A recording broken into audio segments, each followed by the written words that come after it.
full spoilers for House of the Dragon Season 3, Episode 3. The episode opens with an army, 3 dragons, and a surrender that looks almost too easy. Ormund Hightower rides out under the gaze of Daemon, Caraxes, Silverwing, Vermithor, and Tessarion. On paper, this should be the moment where Team Black looks unstoppable. But the scene is not really about Daemon winning. It is about Ormund surviving long enough to turn defeat into a delay. That matters because Ormund does something smarter than charging into Dragonfire. He gives Daemon what he wants: submission, ceremony, and the feeling that the problem has been solved. And that is the first trap of the episode. Not a battlefield trap, an ego trap. Daemon accepts the surrender because it fits the story he wants to believe about himself. The Rogue Prince walks in, the enemy bends the knee, and the war moves forward. Except Ormund is not acting like a man who has no plan. He is acting like a man who knows the war is about to move somewhere else. Back in King's Landing, Rhaenyra has the throne, but the episode immediately removes the fantasy of what that means. The granaries are near empty. The treasury is gone.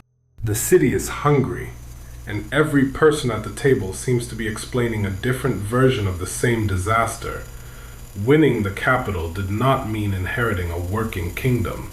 This is why the episode is stronger as the breakdown than as the simple victory lap. Rhaenyra has the symbol of power, but not the machinery of power. The Iron Throne can make people kneel. It cannot make food appear. There is a dry joke hiding in there somewhere, but it is a very expensive one. Congratulations, your prize is a chair made of swords and a city full of angry people.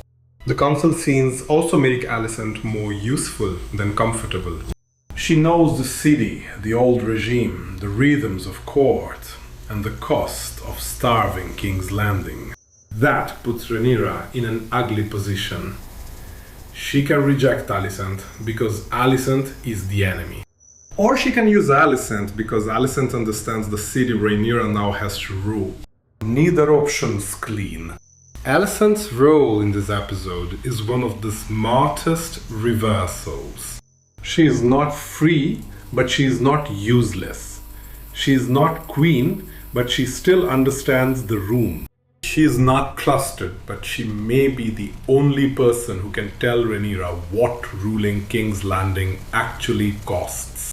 That is why their scenes do not play like a normal prisoner conversation. They play like two people trapped inside the consequences of every bad choice their families made. Rhaenyra can ask for loyalty. Alicent can offer realism.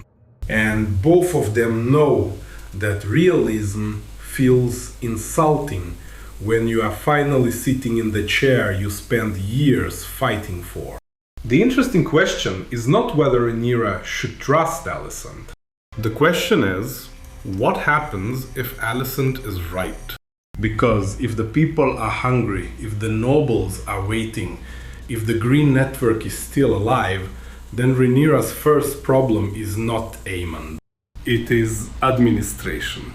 That sounds boring until it starts to arrive. The episode then keeps circling the same political wound from another angle: legitimacy. Rhaena is caught between duty, resentment, and the humiliation of being useful only when other people decide she is useful. Corlys and his sons carry the same problem in a different shape. The show keeps putting noble blood and common blood in the same room and asking who gets called family, who gets called useful, and who gets called a bastard when power gets nervous. That word is not just an insult here. It is a weapon. If Rhaenyra's war depends on dragon riders whose status is not queen, then every victory creates a new vulnerability.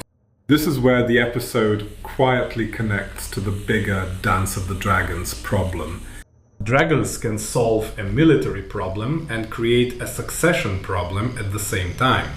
That's very Targaryen. One dragon, two disasters. Somehow everyone looks surprised. The throne room sequence is where Rhaenyra starts performing rule in public. She hears petitions, she judges crimes, she talks about justice. And visually, the show keeps reminding us that the throne is not just furniture. It is a machine that changes how people behave around it. Rhaenyra looks powerful there, but she also looks watched. Every act of mercy can be read as weakness. Every act of punishment can become proof that the blacks are no different from the greens. That is why this section matters. Rhaenyra is not simply deciding what is fair. She is deciding what kind of fear her reign will use. And the episode does not let her escape the contradiction. She wants to be seen as the rightful queen. She also has to survive as the wartime queen. Those are not always the same job. The throne gives her authority, but it also pushes her toward theater. Then Rhaenyra goes outside. The crowd cheering her matters, but maybe not in the simple way the scene first suggests. Yes, the Seekie welcomes her. Yes, public relief matters. Yes, feeding people and showing herself as the alternative to green rule is politically smart. But crowds are not love. Crowds are weather. They can turn, and House of the Dragon keeps reminding us that small folk support is practical before it is emotional. People want bread, order, safety, and someone to blame when those things vanish. So Rhaenyra's public moment is a win. It is also a warning. If she can become the symbol of relief this quickly, she can become the symbol of failure just as quickly. That makes the city less like a prize and more like a dragon without wings. Feed it or it burns you. Daemon's side of the episode is about confidence turning into blind spot. He understands violence. He understands intimidation. He understands what dragons do to armies. What he underestimates is timing. Ormund does not have to beat Daemon in a fair fight. He only has to make Daemon look in the wrong direction for long enough. That is why the fake Daeron idea works as more than a twist.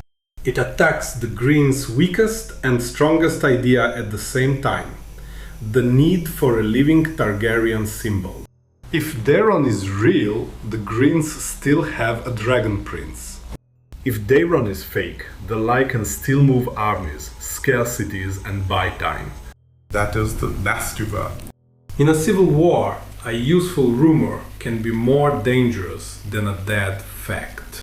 Corlys gets one of the harsher emotional beats because the episode forces him to hear what everyone is polite enough not to say. His sons have given everything. His house has bled. His loyalty has a price, even if he refuses to name it that way.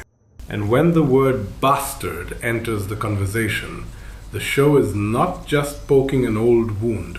It is reminding us that the blacks are built on contradictions they still have not solved. Rhaenyra needs people whose legitimacy the realm may not accept.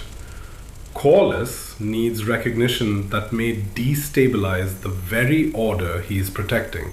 The dragonseeds need honor, but honor creates claims. Nobody in this episode is simply being emotional. They are all negotiating the shape of the future while pretending they are only talking about the present. The Alicent and Hightower material keeps pulling the episode back to a brutal truth. Family is not separate from strategy. Rhaenyra can spare people and still use them. She can show mercy and still turn mercy into a cage. That is why the episode's prisoner logic feels so dangerous. The old green world has not vanished. It has been captured, moved around, renamed, and forced to serve the new order where possible. But captured power is still power. Alicent can be watched. Hightowers can be punished. Nobles can be made examples of. None of that guarantees obedience. It only guarantees that everyone now has a reason to smile carefully. The ending is where the episode finally shows what Ormund bought with that surrender. Tumbleton falls into the trap of the young dragon. The name Daeron becomes a weapon before the truth can catch up with it. And Rhaenyra's first instinct is fire. That reaction is not random. It is the pressure of the entire episode collapsing into one sentence. Empty feet, fragile throne, hostile nobles, questionable loyalties. A green counter-story spreading faster than she can control it. So when she says she will burn them, the point is not that Rhaenyra suddenly became stupid. The point is that the throne has put her in a position where every rational option looks too slow. That is what Ormund may have understood. He does not need to beat Rhaenyra's dragons. He needs to create a problem that tempts Rhaenyra to use them badly. And that is where the episode leaves us. Rhaenyra won King's Landing. But Ormund may have found the one battlefield where the Iron Throne cannot help her. If the fake Daeron trap works, the question is not whether Rhaenyra has enough fire. The question is whether she can still afford to use it. Did Rhaenyra win King's Landing? Or did Ormund just teach her how little the throne controls?